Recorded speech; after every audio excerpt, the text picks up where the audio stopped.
Biz bölgenin sorunlarına yine bölge ülkelerinin አፈትልኮ የወጣው የቱርኪው መሪ ጣይብ ኤርዶጋን መልእክት ብዙዎቻችሁ እንደምታውቁት የሀገሪቱ በርካታ ሚዲያዎች ሞኖፖል ሆነው ካገዛዙ መንግስት ጋር በጋራ መሆን በርካታ ስራዎችን ይሰራሉ ከፖለቲካ ግንባታም ጋር ጭምር። ታዲያ በዚህ ዕለት እየበዛ የመጣው የሚዲያዎች አርላዊነት ህዝቡን እያማረው ሲሆን ጣይብ ኤርዶጋን በቤተ መንግስት የተናገሩት ግን ደግሞ ማንም ደፍሮ ያላወጣውን አንድ የፕሬዝዳንቱ መልእክት አስደምጣችኋለሁ። እኔ እናንተ የት ቦታ ነው የካናዳ ጉዞ የጀመረው? ምንድነው በስሜ የምትነግደው? ኢትዮጵያውያን እባካችሁን ተጠንቀቁ። ለህዝብ የሚያዝኑ ደስታችሁን ወደ ሀዘን፣ ሳቃችሁን ወደ ለቅሶ የሚቀይሩ ወዳደሮች በእጅጉ ተበራክተዋል። በዚህም በኮሜዲያን እሸቱ ስም ንግድ የጀመሩ አሉና ስለዛም ነገር መረጃዎችን አካፍላችኋለሁ። ከዛ በተጨማሪም ኮሜዲያኑ ከሰሞኑ የኤአይ ትምህርት ለመጀመር እንዳቀደ ሲናገር አድምጣችሁታል። ይህ ነገር ጠቃሚ ወይንስ ጎጂ በመረጃ አስደግፌ ያስመለክታችኋለሁ። እግዚአብሔር ጸጋ ያረፈባት ዘማሪ አለች ከመጋበዝ በፊት። በመጨረሻም ተወዳጇ የኦርቶዶክስ ዘማሪት ምርትነሽ በዩ ጩፋ ቸርች ውስጥ መታየቷ በበርካቶች ዘንድ ከፍተኛ ድንጋጤን የፈጠረ ሲሆን ምርቴ እንዴት ወደዚያ ስፍራ ቀናች? ማንስን የላካት? መረጃዎችን ሰጣችኋለሁ። ሰላም በመላው ዓለም ላይ የምትገኙ ቤተሰቦቼ እንዴት ናችሁልኝ? እኔ ደህና ነኝ። ቸሩ መድኃኔዓለም የተመሰገነውን በዛሬው ቆይታችን እጅግ በጣም ቁም ነገር አዘል ቪዲዮዎችን ይዤላችሁ መጥቻለሁ። ከእናንተ የሚጠብቀው እንደተለመደው ቪዲዮውን ላይክ እና ሼር ማድረጋችሁን አትርሱ። ዳይ ወደለት ቪዲዮ ያላገባችሁ ለማግባት የሚያቀዳችሁ ሁሉ ይህንን ቪዲዮ ላይክ እና ሼር በማድረግ ጀምሩት፣ ትማሩበታላችሁ። ሚካኤል ዶብሊቶ ይባላል። የ38 ዓመት ጎልማሳ ሲሆን ይህች ደግሞ ዳሊያ ትባላለች። የ5 ዓመት ወጣት ናት። ማይክ በእነዚያ በፋይር ዕድሜዎቹ ክልል ውስጥ አደገኛ ዕፅ በማዘዋወር ሕይወቱን የገፋ ሲሆን በዚህ ምክንያት በርካታ ጊዜ የታሰረ መረጃም እየታጣበት ሲፈታም ቆይቷል። በኋላም በዚህ መንገድ እጅግ በጣም ከፍተኛ ገንዘብ ያገኘ ሲሆን በኋላም የሕይወቱን ውጣ ውረድ ቁጭ ብሎ ሲመለከተው በስጋት የታጠረ ስለሆነበት የሚኖርበትን ያደገበትን ቂውን ለቆ ወደ ፍሎሪዳ ስቴት በማቅናት ያለፈው የወንጀል ስራውን ትቶ አዲስ ህይወት መንገድ በመጀመር የሪል ስቴት ቢዝነስ ውስጥ ይሰማራል። በዚህ ጊዜም በዛው በሪል ስቴት የተቀጠረ ሳይድ ቱ ሳይድ ደግሞ መሽታ ቤት የምትሰራ ዳሊያ ከምትባል ሴት ጋር በጣም ተመቻችተው በፍቅር ይከንፋሉ። በጣም ወደዳትና የተገቢኛለች ጥያቄ በማቅረብ በተዋወቁ ገና በ3ኛ ወሩ ትዳር መሰረቱ። ይሄን ተከትሎ ማይክ ቀድሜ እንደነገርኳችሁ ገንዘቡን ያመጣበት መንገድ ልክ ስላልሆነ ነገ ከነገ ወዲያ ብያዝስ በሚል ስጋት በልቡ ለሚወዳትና ላፈቀራት ዳሊያ ንብረቱን ገንዘቡን ሁሉ በስሟ ያዞርላታል። ይሄን የተመለከተችው ዳሊያም ማይክን ለማሳሰር ያላደረገችው ያልፈነቀለችው ድንጋይ አልነበረም። በአንድ ወቅትም እሱ ከበርካታ ዓመታት በፊት የወተውን የጽህወት መኪና ውስጥ በድብቅ በመክተት የመኪናውን ታርጋም ለፖሊስ በመጠቀም እንዲታሰር አድርገው የነበረ ሲሆን በስንት የፍርድ ቤት ክርክርም በኋላም ሊፈታ ችሏል። ታዲያ ከለታት ባንዱ ቀን ዳሊያ ሌክስ ወይንም ለቀድሞ ፍቅረኛዋ ዚል ትደውልና በርካታ ሚሊዮን ዶላሮች ባለቤት እንደሆነች በመንገር ይህን ሰው ከህይወቷ ካስወገደላት አብራው እንደምትኖር ታግባባዋለች።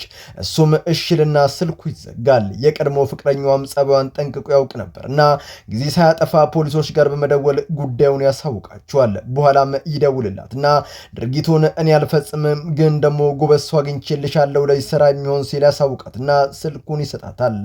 እሷም አላወቀችም እንጂ የሰጣት ስልክ የፖሊሱ ነበር። እነሱ ቀድሞም ተነጋግሯል። በኋላም ተቀጣጠሩና በመገናኘት እንዲህ በገንዘብ ይደራደራሉ።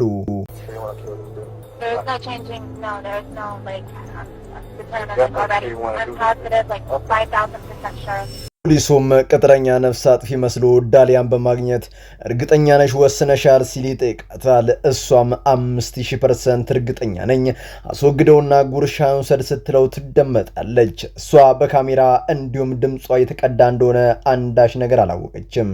ከዚህ ነገር በኋላም ፖሊሶች ማይክ ቤቱ ድረስ በማቅናት ባለቤት ልታጠፋ ፈልጋለች፣ ጉዳዩን እስክንቋጨው ድረስ ጥንቃቄ አድርግ ሲሉ ይመክሩታል።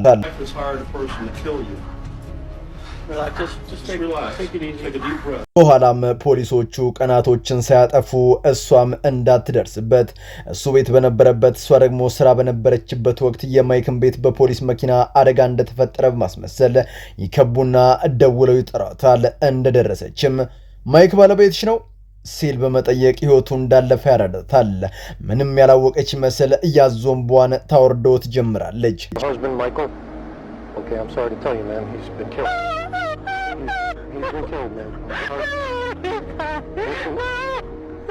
በኋላም ፖሊሶቹ ከዚህ በላይ ድራማ ይበቃል በማለት ወዲያውኑ በቁጥጥር ስር ያውሏታል። በኋላም እሷ በታሰረችበት ሞቷል የተባለው ሰው ማይክ ብቅ ይላል። ይህን የተመለከተችው ዳሊያም ምንም እንዳልተፈጠረ እባክህን አድነኝ እንዲህ ያለውን ውሳኔ ለመወሰን ቆርጠሃል ስትልም ትጠይቀዋለች።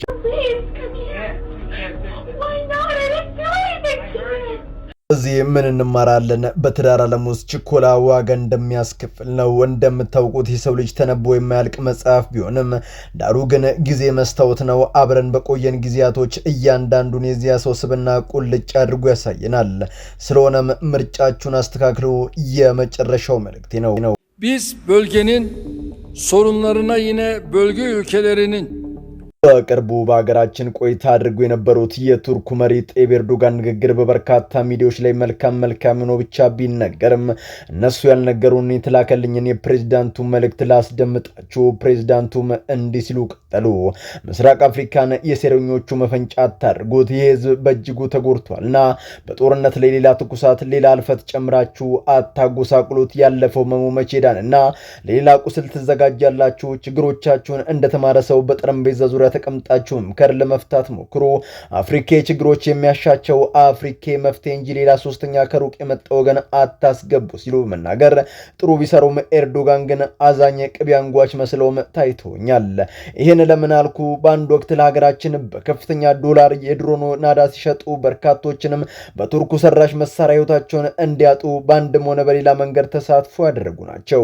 መልእክታቸውን ግን ተቀብለናል። የህዝብ ደክሞታል፣ መሮታል። በመሙ ላይ እንደዶ እየሰደዳችሁ አታሳምሙት የመጨረሻው መልእክቴ ነው። እኔ እናንተ እንተዋወቃለን። እኔ እናንተ የት ቦታ ነው የካናዳ ጉዞ የጀመርነው? ለምንድን ነው በስሜ የምትነግደው? በሀገራችን ኢትዮጵያ ከቀን ወደ ቀን እየተበራከቱ የመጡት ስካመሮች ለህዝቡ ከፍተኛ አደጋን ደቅነውበታል። በአንድ ወቅት ከባንክ ነበር የደወልነው፣ ሽልማት ደርሷል፣ እንዲያድርግ ይሄን አድርግ እያሉ ብዙዎችን ዋጋ ከፍሎ ያጠራቀሙትን ጥሪት በደቂቃዎች ውስጥ ሞጭልፈው ባዶ ያስቀሩና ያሳበዱትን ቤቱ ይቁጠራቸው። ታዲያ ይሄ ነገር ሲነቃ አሁን ደግሞ ጨዋታውን በታዋቂ ሰዎች ስም ለማድረግ ተገዷል። በዚህም በህዝቡ የሚወደዱ እንዲሁም ተቀባይነት ያላቸውን ሰዎች ስም በመጠቀም ወደ አውሮፓ እንልካለን፣ ፕሮሰስ ቅድሚያ ይሄን ያክል አስገቡ እያሉ በጠራራ ፀሐይ የሚዘርፉ በእጅጉ ተብራክቷልና እባካችሁን ኢትዮጵያን ተጠንቀቁ እያልኩ በቅርቡም ኮሜዲያኑ የኤአይ ትምህርት አስጀምራለሁ ሳይሞላ ተመዝገቡ ሲልም ተመልክቻለሁ። እርግጥ ነው እውቀት ባይጠላም የኤአይ ጉዳትን ግን ልንገራችሁ። በመጀመሪያ ደረጃ የሰዎችን በራስ መተማመንና ያላቸውን ኳሊቲ አውርዶ ዜሮ ይከቷል። ለዚያም ነው ዛሬ ላይ ቻት ጂፒቲ እንዲሁም ኤአይ በህዝቡ እየተዘወተረ ያለው።